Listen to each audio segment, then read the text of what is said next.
We got a Blazers preseason game. We got Ben Simmons rumors. Plenty to talk about with Dennis Smith Jr. and Anfernee Simons. Welcome to Locked On Blazers. Let's get into it.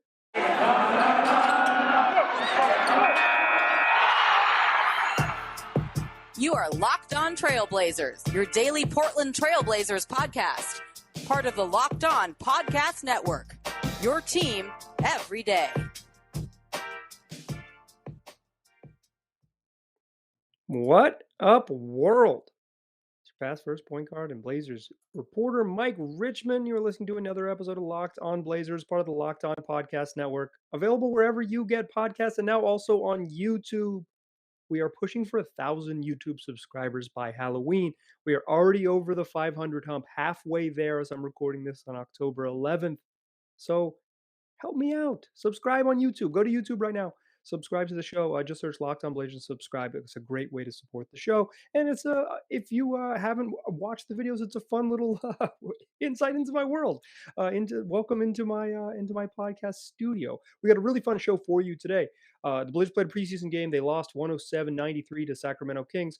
Final score doesn't matter, but there's plenty of positives to take away, and we'll talk about what we saw in that game in Portland and before the Blazers play their final two preseason games to close out the week.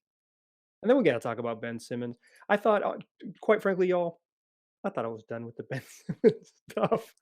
I thought I was done with the Ben Simmons rumors, but he's back, and the Blazers have been linked to him again. And as much as maybe in my heart I've wanted to avoid Simmons talk, we can't quit him. So we're still going to talk more about Ben Simmons. We'll do that to close the show. The latest on Simmons, how it connects to the Blazers, what it means for this team, and all that. Listen, it's big, it's big basketball news. We can only avoid it for so long. But let's start with the basketball game that happened today. The Blazers were without 8 guys.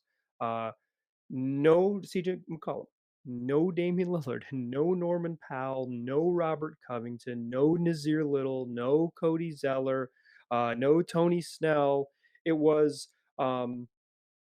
it was a night, as Chauncey Billups said before the game started. It was a night for the camp guys to show out, and show out they did. Dennis Smith Jr. looks like he deserves an NBA contract. We'll talk about a bunch about him, but this nothing to really to be concerned about beyond Nazir Little. He missed the game with a hamstring injury, just like soft tissue injuries, always a little bit concerning. He was if it matters, he was like the inactive guy. Although Dame and CJ weren't going to play, they got a just a maintenance rest day off. The Blazers play the Kings in 9 days on opening night, so it wasn't like um, it's not a big surprise that both teams held out some of their guys. Marvin Bagley didn't play for the Kings, neither did Buddy Hield, neither did Ty Halliburton. So the Kings were somewhat shorthanded, although they had closer to a full complement than the Blazers did for sure. But this was a night where Anfernee Simons was going to get high usage Simons. We only saw half of Yusuf Nurkic. We saw about that from Larry Nance Jr., although he played into the third quarter. But we got 32 minutes of Anfernee Simons, and I thought sort of the big winner from tonight was Dennis Smith Jr. We're going to talk all about him in the second segment, but this was Anfernee Simons' chance to get the ball, be a high usage guy, be the lead guy, and it was a chance for him to continue to take a step forward. One of the big points of emphasis for the Blazers during this preseason is to get Ant comfortable being the lead guard, comfortable being the initiator, comfortable being the point guard. I'm maybe more resistant to positions than others, but it's to get Ant reps playing point guard. And I thought early on, Anfernee Simons looked really good. Like, I thought this was another really solid start. He had 2 drives right early in the game. The first 4 possessions of the game, he had 2 drives all the way to the rim. And something I've been screaming about for Simons is use that athleticism to get into the paint. He had twice navigated, coming around a screen, keeping his dribble, getting all the way to the rim. A little loose with his dribble in the first quarter. He doesn't have the super tight handle yet still, but he looked way better, and getting all the way to rim is just so valuable. It just changes the game for him. He couldn't shoot tonight. The Blazers lost 114 107-93. They lost by 14 points. This is a little live math for you, but they basically they couldn't shoot early in this game. They dug a hole, and that was basically the hole from early on. Like, it was with the starters in their sort of first rotation in the first quarter, they scored 11 points, and a lot of that was just bricks on shots they could make. The Blazers started Keldon Blevins and CJ Ellaby in this game. Keldon Blevins is just not an NBA player, nor is he close to being one. It's like preseason is important for guys to get developmental minutes, so I'm not like anti-developmental minutes, but it is. I would rather see Simons out there play with NBA players because it'll help him look better. And Blevins missed stuff on defense. He missed cuts on offense. Like he's just he's not good, and he's hurting the sort of little like development moments. Um, but I thought Simons early looked good, and I think quite frankly most of like the regular guys looked okay. I thought Larry Nance Jr. played way better in this his second game than he did in the first game. I thought Nurk was kind of up and down. Nurk played 16 minutes. He played basically two shifts. This wasn't like a big takeaway game from Nurk. He finished with 2 point, or he was 2 of 4 from the floor, 5 points, 8 boards, 3 assists. Like couple great backdoor reads and then a couple problematic plays where he anticipated a Blevins cut that never came. He tried to throw another pass to Larry Nance Jr. that didn't turn out to be a turnover, but was just he's forcing a bounce pass with 3 defenders between him and the ball, where he's either got to throw a lob or ball fake and go somewhere else. And then there's moments where Nurk just looks like a genius on offense. It was the real Nurk experiments getting some bad decisions, and then those moments when he makes good decisions where you're just like, man, is he skilled? Early on in this game, early on in the first quarter, Larry Nance Jr. two wide open threes, including one off a really nice 2-man game with Anfernee Simons that he just bricked. Good looks, good offense, effective. But the Blazers, like I said, that first group, 11 points in their first shift. They just didn't have it. Simons, though, like in general, the box score probably doesn't do his playmaking justice here. When he played with more NBA type guys as the lead guard, I thought his decision making was really good. He finished with just 1 assist in 32 minutes to go with 4 turnovers. He had 24 points, 2 boards, and an assist. Along with those 4 turnovers, 8 for 20 from the floor. Could not buy a bucket from deep. 1 of 9 from three. But the important number for me is 7 of 7 at the free throw line. That getting to the paint that he did early, like I mentioned on those early first 2 possessions, it carried over. It was a big it was sort of the meaningful theme of the night. He had some long pull up twos in the second and third quarters, but and getting all the way to the rim off the dribble, and then he had a nice cut in the second quarter where Nance caught it on the left block, and Ant made a cut. If you've been listening to the show, you know that my like solution for Simons to be better as a better rim player is just cutting. Uses athleticism where he doesn't have to worry about his handle if he becomes a good cutter. Him being a smart cutter is super, super valuable to me. I think in general, Simons, 24 points on 8 of 20 shooting is not this like moment when you want to say, oh, he's so special. He was fine. He wasn't the best guard on the floor. I think that was Davion Mitchell, the Kings rookie, who was just fantastic. I thought De'Aaron Fox I thought it was a nice test because De'Aaron Fox guard Ant a little bit and was physical with him, and I think there's some just value in guys bodying him up, and there were some times that physicality threw Ant off his game a little bit. But in general, this was another step forward, another solid sort of development game for Ant, and I think that matters. Like I said, the Blazers, uh, down 8 after one and kind of never really crawled back from that. They were down 7 at halftime, and down 10 in after 3 quarters. Then pretty much nobody really played the final 9 minutes. No NBA regulars played the final 9 minutes of this game. So the Blazers lost this game by just struggling in the first quarter and never really got back. Kings played their sort of more of an NBA team, so it's not like a perfect sort of way to judge this team. But they played De'Aaron Fox and Davion Mitchell, both dudes who are going to play a bunch. Harrison Barnes and Mo Harkless, who are going to start. Rashawn Holmes is going to start. This is something akin to the Kings starting group, minus Tyrese Halliburton and nobody healed off the bench. So this was, I'm not saying like this wasn't a fair fight, but it's like it's not a perfect, it's just not a perfect way to sort of judge how this is going to look in the regular season. But in general, I thought if the things we're looking at is sort of like the big thing was going to be, because it was a high usage night. It was going to be a high usage night for Ant. what Ant could do. I thought he looked pretty good. He maybe wasn't he was better early when he played with better players, as is generally the case, quite frankly. And then it was going to be the camp guys, and that's what I want to talk about in the second segment. When I found out Nurk was only going to play a half, I knew it was going to be a light Nurk night. I'm glad Larry Nance Jr. Played better. He has tools. I'm not worried about Nance Jr. He's a complementary part, and he's when he plays with um, he had some grab and goes where he got a rebound and just went, particularly early in the game. I think maybe like the fourth possession of the game, he grabs a rebound and just dribbled himself up the court and got the Blazers into their offense. Like his handle and his decision making is so good that you get that grab and go ability with Dame and CJ sprinting on the wing and Norm filling the lanes in transition. I have no worries about Larry Nance Jr. When he just plays with better players, to that he will be really valuable. So even if he didn't, he was you saw the little flashes of what makes him special, but he's a complementary part and he's going to be a special complementary part. I have no worries about Larry, but I thought in general Ant was fine.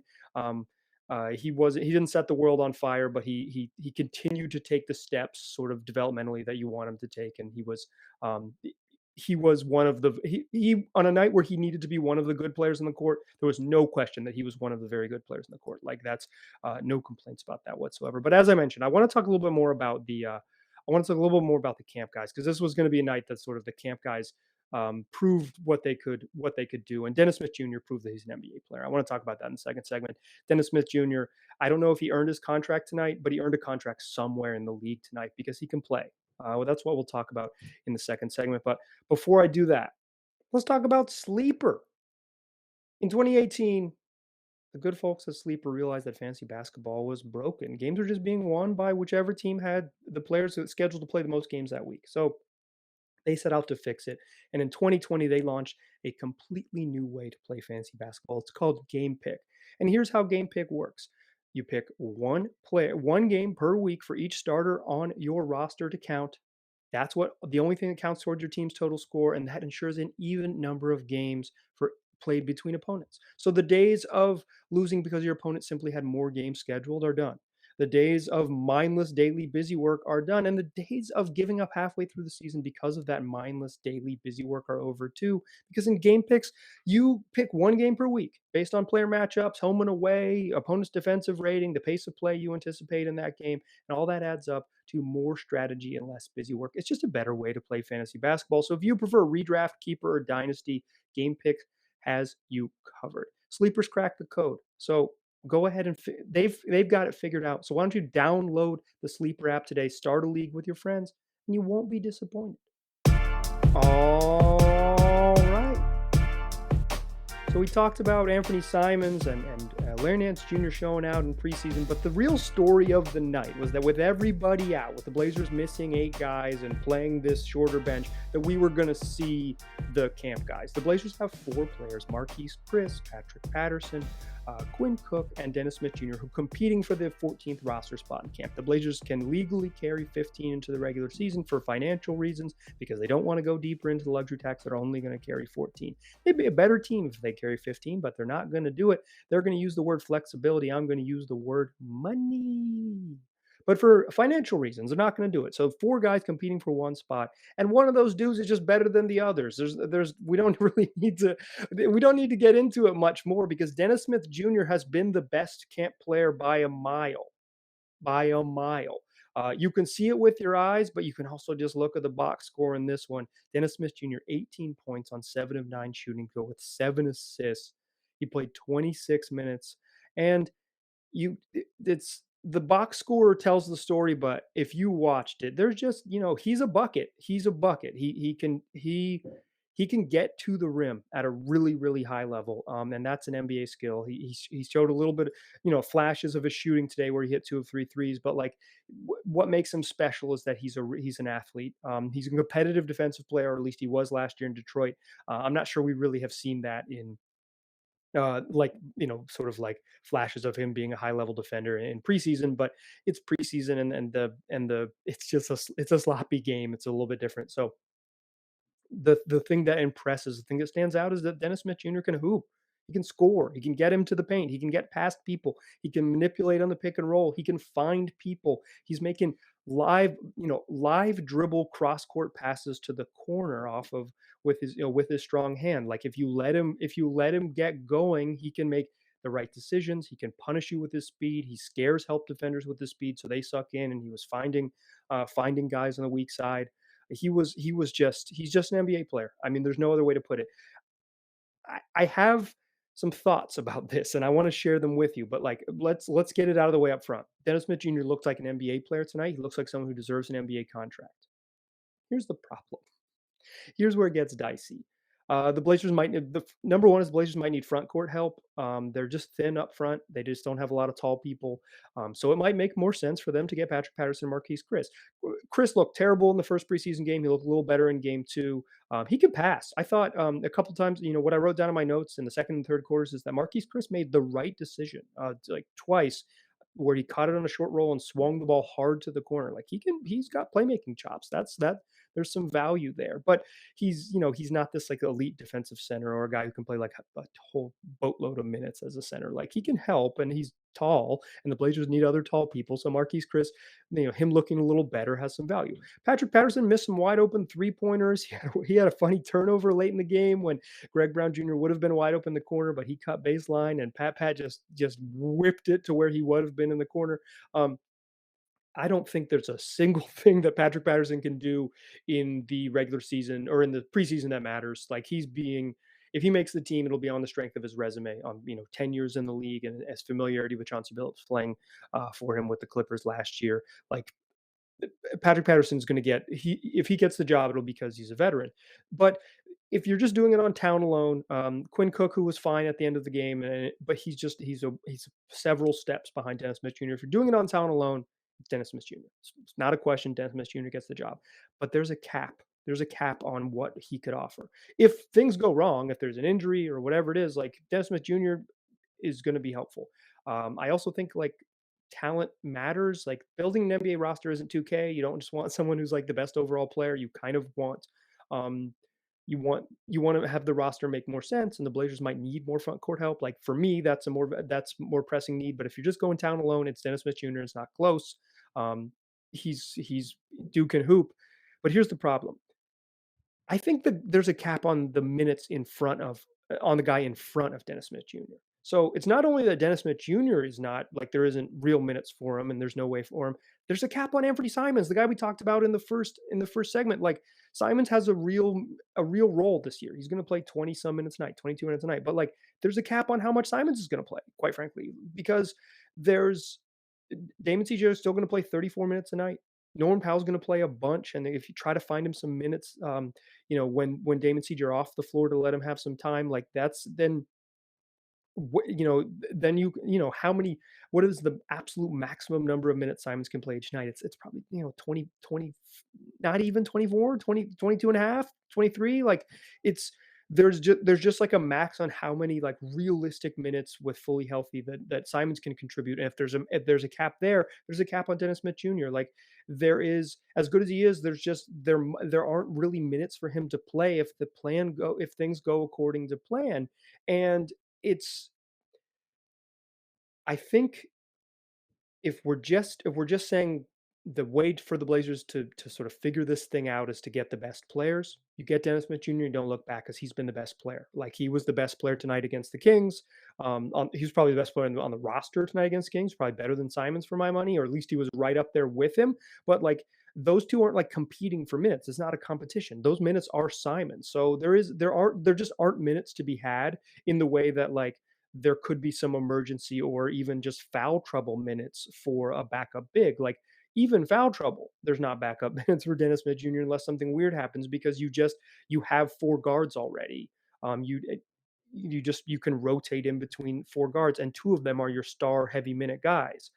So there's just a cap on what Dennis Smith Jr. can contribute, and I think that has to factor in. I'm not making the case for it. Like, quite frankly, I think I'm making the case for just keep Dennis Smith Jr. because he's really good. And he'll end up on another NBA roster if it isn't here. Like he looks like a guy. I mean, he doesn't look like this like sort of high lottery pick future star, but he's an NBA player. He looks like an NBA player. I absolutely think that. I just think that sort of when you're piecing out how the logic is going to work over the final week of the regular season, even if he's clearly been the best player, is he the most helpful for this roster? Maybe still, yes. I think you can make a compelling case. Yes, he still is absolutely the most helpful player for this roster, but there's more to it than that. And the idea that keeping Dennis Smith as an emergency point guard has some value, but maybe just front court depth is more valuable. The actual trick here is the Blazers should carry 15 players on the roster because there's no basketball reason why you wouldn't carry 15 players. There is only financial is the only explanation. And if you need more help, you should pay more gentlemen to help you. That's the solution. The Blazers are owned by $1 billion estate. They can afford it. I'm not too worried about their luxury tax bill. All right. So that's what we saw in preseason. Ant looked good. Dennis Smith Jr. looked good. Um, Marquise Chris looked a little better. Dennis Smith Jr. is seems like the obvious answer, but it might not be that obvious, I think is really the big takeaway here. What I want to do in the third segment to close out the show is discuss the rumors. Ben Simmons just can't stay out of the news, in part because he's an NBA player, but in part because he just keeps doing messy, weird shit. And we got to talk about the mess that is Ben Simmons. He's been linked to the Blazers. He's now reporting back to Philadelphia, and the links to the Blazers just aren't going to stop. They're here to stay. So that's what we'll do in the third segment is talk more about Simmons. But first, let's talk about betonline.ag, just the fastest and easiest way to bet on all your sports action. If you are someone who wants to get in on sports betting, that is the number one place to do it. They got everything. You can bet on the MLB playoffs, you can bet on the WNBA finals, and you can bet on football all weekend long because betonline.ag is your number one spot for pro and college football. Listen, props on every single game, real-time updated odds. So you can bet before the game. You can live bet during the game. It's a whole lot of fun. They've even got your favorite Vegas casino games. But if you sign up today using the promo code Locked On, you will get a 50% welcome bonus with your first deposit. That means if you are a first-time customer and you want to put in $200, well, guess what? You're getting a 50% match. So that $200 on your first deposit becomes $300 to use on betonline.ag. So don't wait around. Go take advantage of this offer. That's Bet Online, your online sportsbook experts. And it's Bet Online where the games begin. Still a pass first point guard. Still Mike Richmond. Still listening to Locked On Blazers. We talked about the Blazers preseason game, a 14-point loss to the Kings. I don't really. The wins and losses don't matter. Not a surprise that a team, two teams playing each other in 9 days in the regular season opener didn't play their guys, but there was some real developmental stuff. I think Anfernee Simons looking good and Dennis Smith Jr. looking good are real takeaways. Like I've joked in the past that like I will overreact to preseason because that's kind of my job in this space, but like those aren't overreaction. Those are real quantifiable things. Anfernee Simons looks like a better basketball player, more well-rounded basketball player. He played well on a night he didn't shoot. He wouldn't have done that last year.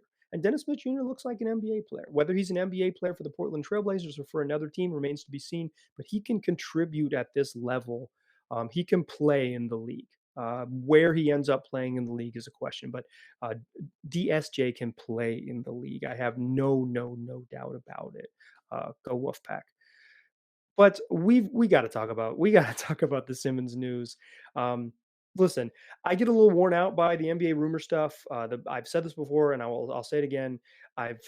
The part of NBA basketball I like is the basketball, but you can't ignore this. And the Blazers have been linked to it at least to some extent over the weekend. Shams Charania reported that the Philadelphia 76ers had in talks with the Portland Trailblazers about a potential trade for Ben Simmons had requested CJ McCollum.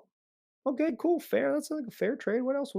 Let's keep talking. What else you want? Plus 3 first-round picks. Oh, hold on, 3 first-round picks plus 3 pick swaps. So that is 3 picks, 3 swap, 3 first-round picks, 3 first-round pick swaps. Like basically the maximum number of just shy of the maximum number of picks you can trade, and CJ McCollum for Ben Simmons.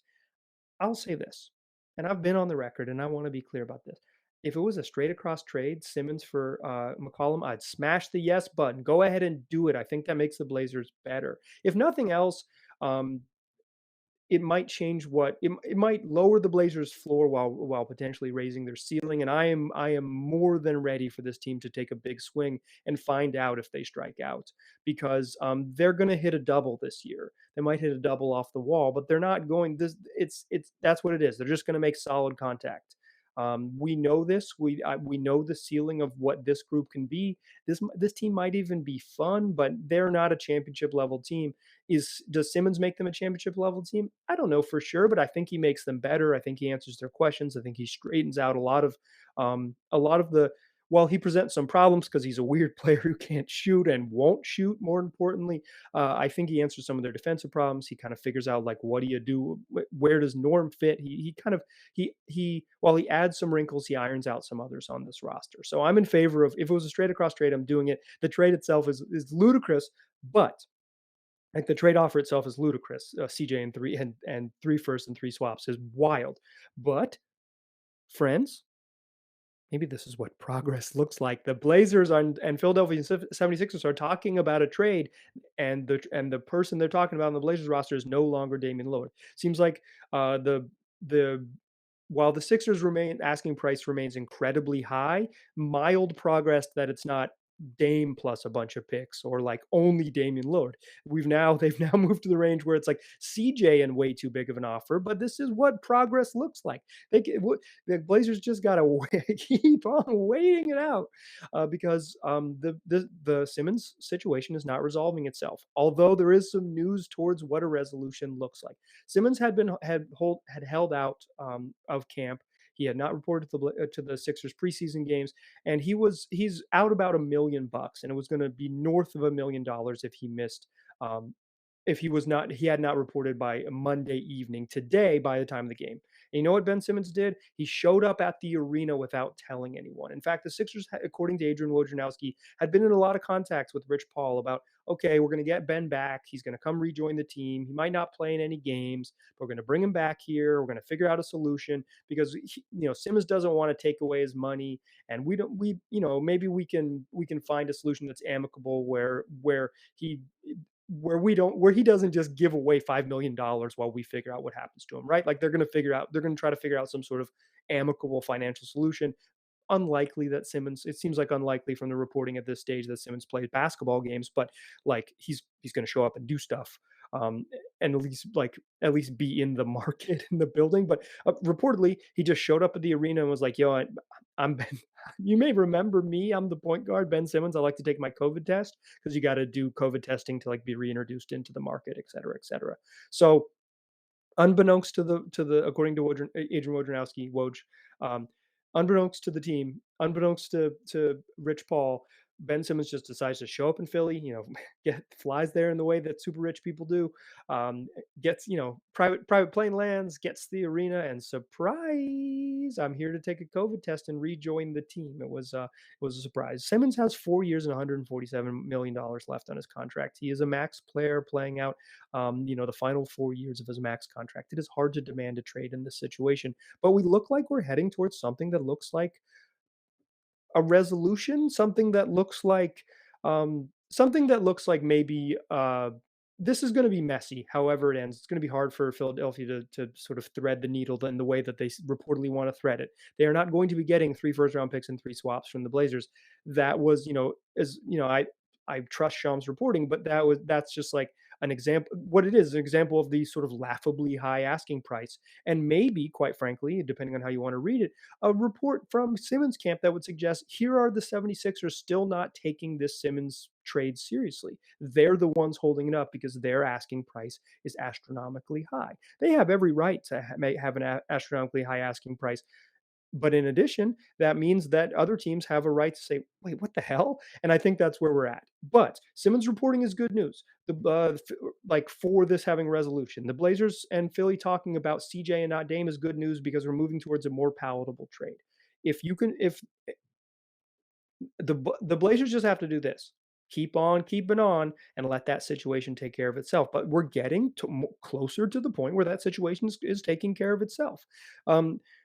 I still, if I had to sort of handicap it, I don't think Ben Simmons ends up here in Portland. I think it's unlikely, but this was mild progress. And on a weekend when Ben Simmons and the Portland Trailblazers were back in the news and people were getting excited, but it seemed like it was just kind of maybe kind of a small potatoes deal. Simmons reporting back to camp, I think, gets us closer to a trade. If he comes back and he plays nice, maybe they can figure out a trade. Obviously, the situation remains incredibly bizarre. It's no good for Philly. It's probably no good for Ben, but it probably gets us closer to a trade. And if it gets us closer to a trade, that means that there could be a Simmons for CJ swap. That's the only trade I'm interested in for the Trailblazers. Obviously, not for Dame. If there's like some sort of larger trade, we'll talk about there. But like a straight across CJ for Simmons trade, I've said it. It makes sense in the past. I'll say it again here to my new YouTube listeners. If you're new to the program, it makes sense. A CJ for Simmons swap makes sense. Understanding all the risk, understanding that Simmons is a weird fit next to Yusuf Nurkic, understanding that Simmons needs the ball in his hands a bunch, and Damian Lillard wants the ball in his hands a bunch too.